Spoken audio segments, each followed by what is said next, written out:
Elivaldo, vamos aqui falar direto ao vivo com a repórter Indira Gomes. Ela está ao lado do ministro Gilmar Mendes, que desembarcou aqui em Teresina agora há pouco. Vamos ouvir, Indira Gomes. Que nós temos um tão longo período. Olha, Gelson, boa tarde. A gente está aqui com o ministro Gilmar Mendes, que acaba de chegar aqui da OAB, onde ele participa do 4º Congresso de Direito Tributário do Piauí. Nesse momento, ele concede uma entrevista coletiva. Vamos ouvi-lo. A reformulação da federação, há muitas propostas nesse sentido. Os estados reclamam, a União reclama, os municípios reclamam. Nós temos que encontrar um consenso em relação a isto. Temos que talvez fazer uma profunda reforma que está sendo insetada ainda nesse governo na área da Previdência Social, que repercute sobre as finanças dos estados e também dos municípios e, claro, da União.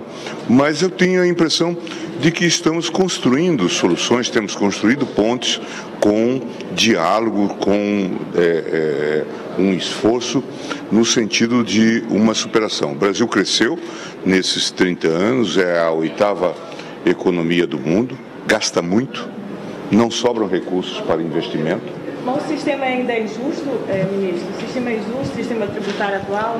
Sem dúvida nenhuma, há muitos problemas. E é muito difícil, como vocês sabem, fazer esse conserto do avião em pleno voo. Toda vez que se oferece uma proposta de reforma tributária, as pessoas não perguntam se isso vai ser melhor para a dinâmica da economia.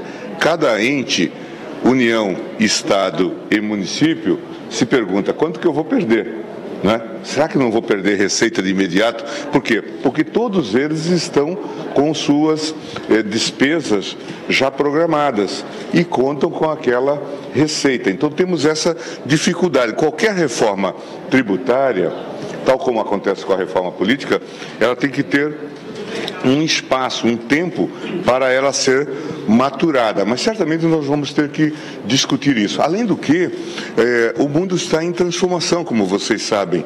Nós temos esse novo fenômeno da chamada economia digital, não é? Quer dizer, muitas atividades não estão sendo abrangidas por essa nova forma de economia e nós temos que fazer a atualização. Dias Toffoli assume a presidência do STF. É um nome bom para o país? O que é que o senhor pode falar também sobre isso? Eu já o conheço há muito tempo e tenho com ele boas relações e tenho boa expectativa. Acho que é o nome certo na hora certa. É um nome de conciliação, busca o consenso, conhece as várias esferas do Estado, esteve no Executivo, esteve no Legislativo, está no Judiciário, esteve na advocacia, portanto conhece as múltiplas realidades desses nossos vários microcosmos. Então eu tenho a expectativa de que ele fará todo o esforço no sentido de construir consensos. E isso está faltando no Brasil nesse momento. O senhor colocou que o ativismo judicial pode prejudicar as eleições. Que tipo de ativismo está acontecendo na avaliação? Eu estava falando na verdade, não de um ativismo, mas de um hiperativismo. São essas ações policialescas do Ministério Público, do próprio Judiciário, obviamente, que às vezes as ordena no momento eleitoral. Voltado para um dado... Não sei como nós vamos ter que tratar disso. Certamente o Congresso vai reagir a isso. Vocês sabem, por exemplo, que a legislação eleitoral já veda a prisão de candidatos 15 dias antes do pleito. Não é? Talvez venha algum tipo de resolução do Congresso nesse sentido. Investigações que já remontam a 15 anos. Aí se oferece uma denúncia agora quando alguém se torna candidato. Ministro. Obviamente que isso precisa ser verificado. Ministro. E acho que o CNMP fez bem em abrir essas investigações. O senhor acredita que... Acho que nesse caso há abuso de poder. Nós estamos tendo muita politização. Esses órgãos, na verdade, eles são muito importantes no combate a abuso, no combate à corrupção, mas eles precisam ser mais bem coordenados.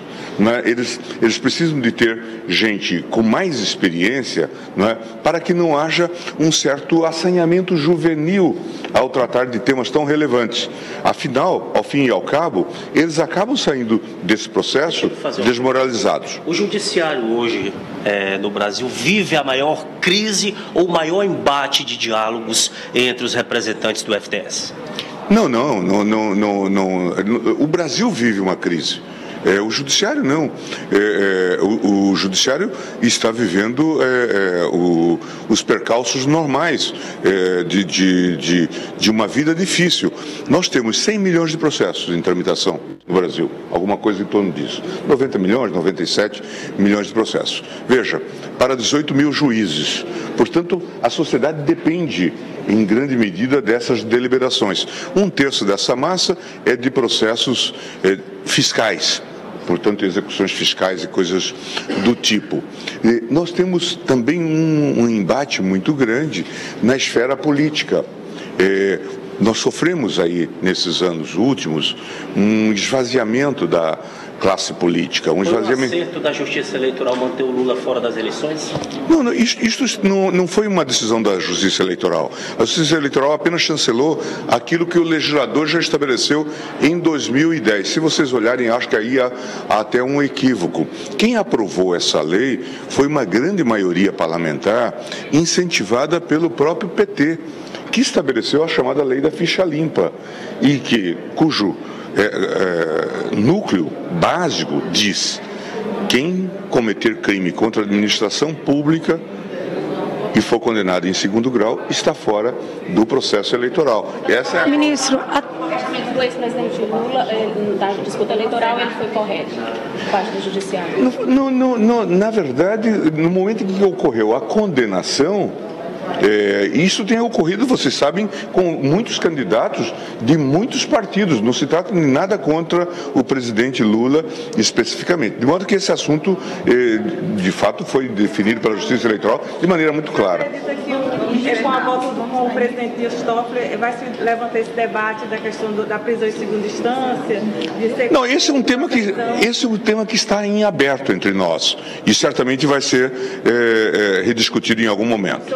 Ministro, por favor. Eu continuo entendendo que devemos pelo menos levar isto até o STJ. Ministro, até que ponto o senhor acredita que as eleições presidenciais podem contornar essa crise política que se instalou no país hoje? Espera-se que haja essa pacificação. Nós temos que investir energia nesse sentido e torcer para que o candidato ungido nas urnas tenha essa capacidade.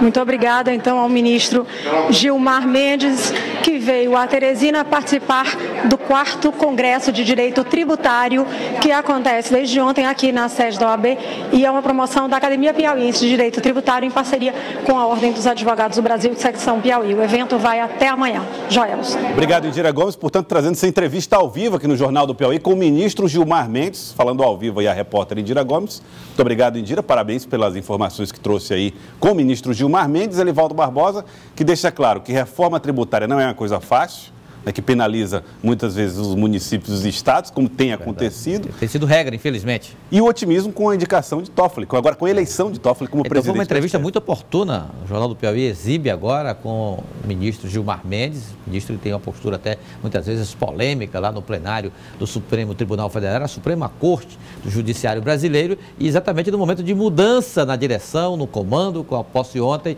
do ministro Dias Toffoli, e Gilmar Mendes, que chamou bem a atenção na entrevista a necessidade que, no Brasil, de construir consensos, e que o ministro Toffoli está exatamente no papel certo, na hora certa desse desafio. Vamos ver então como é que vai ser Dias Toffoli à frente do Supremo Tribunal Federal. Bom, mas deixa eu falar aqui a respeito de um caso que envolve o ex-secretário de Fazenda, Rafael Fonteles. Nós falamos aqui no Jornal do Piauí que o Ministério Público estava entrando na Justiça contra o secretário Rafael Fonteles. E assim fez, contra Rafael e contra o Contador-Geral do Estado. Hoje a Justiça tomou uma decisão a respeito deste caso. Aqui está, você vai vendo aí a sentença em relação a Rafael Fonteles e Henrique Jarderson Rocha Dias.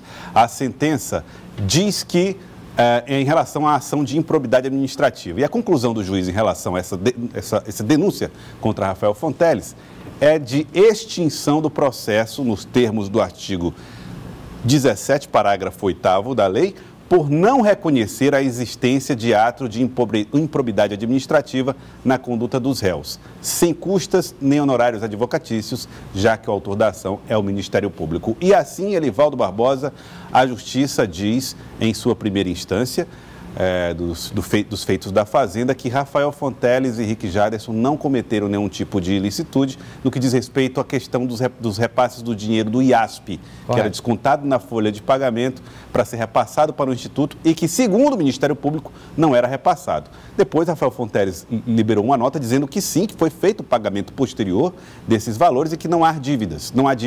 E agora a Justiça confirmando a tese de Rafael Fonteles. Correto, então já começa a decisão sobre o mérito dessa situação muito polêmica aí do primeiro semestre, movimentou bastante o final do primeiro semestre no Ministério Público, do Tribunal de Contas, também na esfera política lá na Assembleia Legislativa. Agora quem de fato deve julgar o assunto já deu ganho de causa ao ex-secretário Rafael Fonteles. Resta saber se o Ministério Público irá recorrer a instâncias superiores do Judiciário. O certo é que para o governo do Estado, para Rafael Fonteles e o contador-geral do Estado, Richardson Dias, essa questão está, pelo menos na primeira instância, na primeira fase da tramitação, absolutamente sepultada. Sepultada porque ele pediu aí arquivamento, né? Arquivamento. Ela não existe mais a ação. Extinguiu a ação. Extinguiu, é verdade. O juiz Anderson Nogueira, da primeira vara dos feitos da Fazenda Pública. Elivaldo, queria agradecê-lo. Por hoje é só? Por hoje. Tá na hora, né? Já. Perto de 3 horas já. Mas segunda-feira tem mais, né? Segunda-feira tem mais, Elivaldo Barbosa.